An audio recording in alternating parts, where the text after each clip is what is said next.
नाज़रीन आदाब टी में आप तमाम का खैर मकदम है। कहा जाता है कि ताकतवर को सुनना, कमज़ोर को चुनना। यानी जब भी तकसीम का मामला होता है तो जो ज़्यादा ताकतवर होता है उसे अच्छी चीज़ दी जाती है और जो कमज़ोर होता है उसे छूटी हुई चीज़ें, बची हुई चीज़ें दी जाती हैं। रेचूर ज़िले का भी यही हाल है। रेचूर ज़िला इंतहाई पसमानदा ज़िला है। इसके साथ हमेशा से सौतेला सलूक किया जाता है, चाहे हुकूमत कोई भी हो, चाहे कांग्रेस की हो, बीजेपी की हो, जनता दल की हो, कौन सी भी हुकूमत हो, लेकिन रेचूर के साथ हमेशा से ही नाइंसाफी की जा रही है। हालांकि कई कमीशंस ने अपने रिपोर्ट में कहा कि रेचूर जिले की पसमानगी को दूर करने के लिए और इलाकाई अदम तवाजुन को दुरुस्त करने के लिए यानी प्रादेशिक असमतोलने को दूर करने के लिए रेचूर ज़िले में कई एक तरक्याती प्रोजेक्ट्स के लिए कई कमीशनों ने सिफारिश की, जिनमें खुसूसी तौर पर नंजुंडप्पा कमीशन ने ये कहा था कि रेचूर में बड़े बड़े तालीमी इदारे क़ायम किए जाए और यहाँ पर बड़ी सनतों का क़याम अमल में लाया जाए। इसी सिफारिश के तहत रेचूर ज़िले में IIT आने वाला था, लेकिन धारवाड़ के कायदीन ने रेचूर को महरूम करते हुए IIT धारवाड़ वो ले गए और रेचूर को बराए नाम IIT दिया गया। इसी तरह इस वक्त IIT हासिल करने में जिला नाकाम हुआ था, तो उस वक्त बेदुर के रुकन असम्बली शिवम गौड़ा नायक ने यह तयखुन दिया था कि अगर बीजेपी को आने वाले दौर में इख्तिदार में लाया जाए तो रेचूर को एम्स कॉलेज लाया जाएगा। चुनाचे एम्स के लिए उम्मीदें बांधी गई, लेकिन अब ये बताया जा रहा है कि एम्स भी रेचूर को नहीं आएगा, बल्कि वो भी धारवाड़ चला जाएगा। वहाँ के कायद प्रहलाद जोशी ने मरकजी हुकूमत पर दबाव डालते हुए और रियासती हुकूमत से सिफारिश करवाते हुए एम्स कॉलेज को धारवाड़ मुंतकिल कर दिया है, जिस पर ज़िले के अवाम में और ज़िले के कायदीन में नाराज़गी पाई जा रही है। बीजेपी हुकूमत की इस नाइंसाफी के खिलाफ ज़िले में हर जगह से आवाज़ें उठाई जा रही है। ऐसे में अवाम में एक मायूसी की लहर देखी गई, लेकिन शदीद तौर पर जो मायूस है उनमें बाबू राव भी शामिल हैं, जो कि रुकन पार्लिमान के करीबी हैं और रेलवे के मेंबर भी हैं। इन्होंने इस मामले में कहा कि रेचूर ज़िले को हमेशा ऐसे प्रोजेक्ट दिए जाते हैं जो कोई तस्लीम नहीं करता। मिसाल के तौर पर पावर ग्रिड है, जिसकी वजह से नुकसान हो सकते हैं, लिहाजा किसी भी ज़िले ने पावर ग्रिड के क़याम को मंजूरी नहीं दी, लेकिन उसको लाकर रेचूर में नस्ब किया गया। रेचूर वालों ने उसको बर्दाश्त किया और उम्मीद की कि आने वाले दिनों में अच्छे प्रोजेक्ट भी आएंगे, लेकिन यहाँ पर अभी तक एम्स का भी पता नहीं और टेक्सटाइल पार्क के इम्कानात भी रोशन नज़र नहीं आते। ऐसे में बाबू राव का कहना है कि वो रुकन पार्लिमान से बात करेंगे। इस सिलसिले में उनके रुकन पार्लिमान से गुफ्तगू भी हुई और रुकन पार्लिमान राजा अमरेश नायक ने तयखुन दिया कि वो मरकजी हुकूमत पर दबाव डालकर एम्स कॉलेज को दोबारा वापस रेचूर लाने की भरपूर कोशिश करेंगे। ज़िले की आवाम से उन्होंने अपील की है कि वो उनका साथ दें ताकि रेचूर में एम्स को वापस लाने के लिए तहरीक चलाई जा सके। एम्स के बारे में 15 को पार्लियामेंट में क्वेश्चन रेज करते नारायण कोरगप्पा को एक MP क्वेश्चन करने के बाद तो हेल्थ मिनिस्टर एक आंसर देते पार्लियामेंट में। नहीं, हम लोग एक टीम भेजे से है हुबली धारवाड़ में इंस्पेक्शन के लिए एक टीम भेजे। बोलते मैं प्रहलाद जोशी साहब को मैं रिक्वेस्ट करना चाह रहा हूँ, जोशी साहब आप ऑलरेडी रेचूर का आए सो IIT आप हुबली धारवाड़ ले गए, फिर भी हम चुप बैठे। अभी एम्स हम लोग पहले से बहुत दिन से ट्राई कर रहे हैं एम्स के बारे में।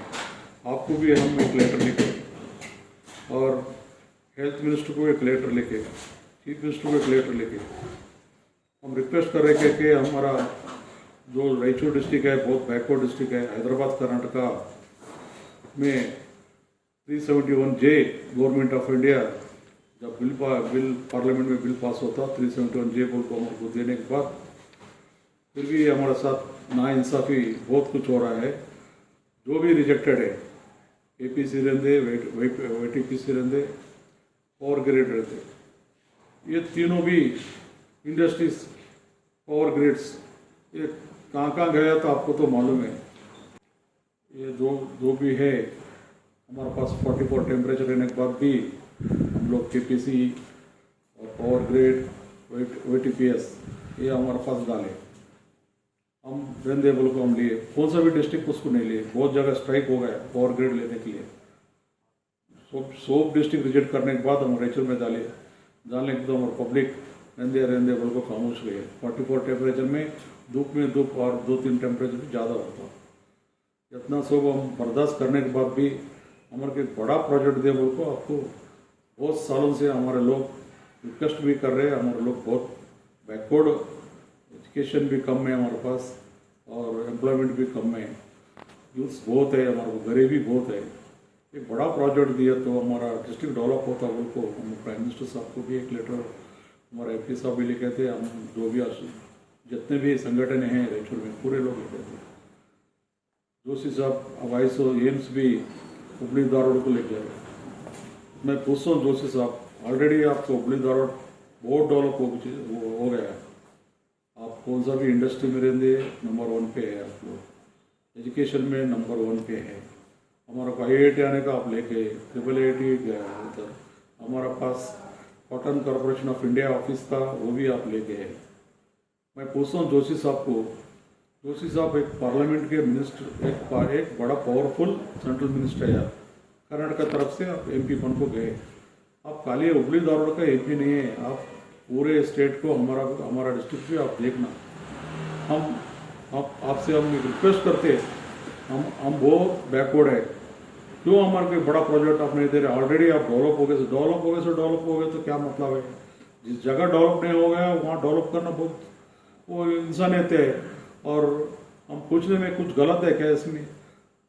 और हमारा यूथ्स बहुत पढ़े लिखे लोगों को एम्प्लॉयमेंट नहीं है इधर, आप लोग बड़े बड़े प्रोजेक्ट दिए तो हमारा यूथ्स को भी जॉब मिलता और एजुकेशन भी हो जाता हमारे साइड। ऑलरेडी हम बैकवर्ड है, हमारे को आपका आशीर्वाद बहुत जरूरी है हमारे डिस्ट्रिक्ट के ऊपर। मैं रिक्वेस्ट करता हूँ प्रहलाद जोशी साहब, आप हमारा डिस्ट्रिक्ट को आप एक टाइम आपको देखो, हमारे गरीबी क्या है, हमारे यूथ्स क्या है। हमारे पास 2 रिवर है, रिवर के बीच में हम लोग रहते, कृष्णा और तुंगभद्रा, पानी का कुछ प्रॉब्लम नहीं है।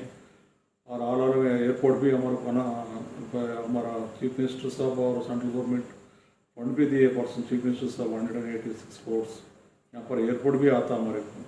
आपका हमारे को बहुत सपोर्ट होना, और मैं रिक्वेस्ट करता हूँ ऑल MLAs MPs को सभी पार्टी रहते जल्दी से जल्दी दिल्ली जाको, डेलीगेशन जाको, प्रहलाद जोशी साहब को एक मेमोरेंडम दो, प्राइम मिनिस्टर को एक मेमोरेंडम दो, और हेल्थ मिनिस्टर को एक मेमोरेंडम दो, उनको समझाओ ये प्रोजेक्ट हमारा का आना बहुत जरूरी है, हमारा एक ड्रीम हो जाता रायचूर वालों का वास्ते। और मैं एक जोशी साहब को कुछ मैं बोलने में कुछ गलत होगा तो माफ़ करना जोशी साहब, मैं आपको रिक्वेस्ट करता हूँ हमारे गांव की तरफ से, और मैं पर्सनली आपको मैं बहुत इज्जत करता हूँ, आप एक बड़ा नेता है और parliament affairs minister, prime minister साथ रहते, आप हमारे को इंसाफ दिलाए तो हम आपको कभी भी हमारे गांव वाले आपको नहीं बोलते, और हमारे को हेल्प होना बहुत ज़रूरी है। जोशी साहब मैं रिक्वेस्ट करता हूँ आपको हर एक टाइम।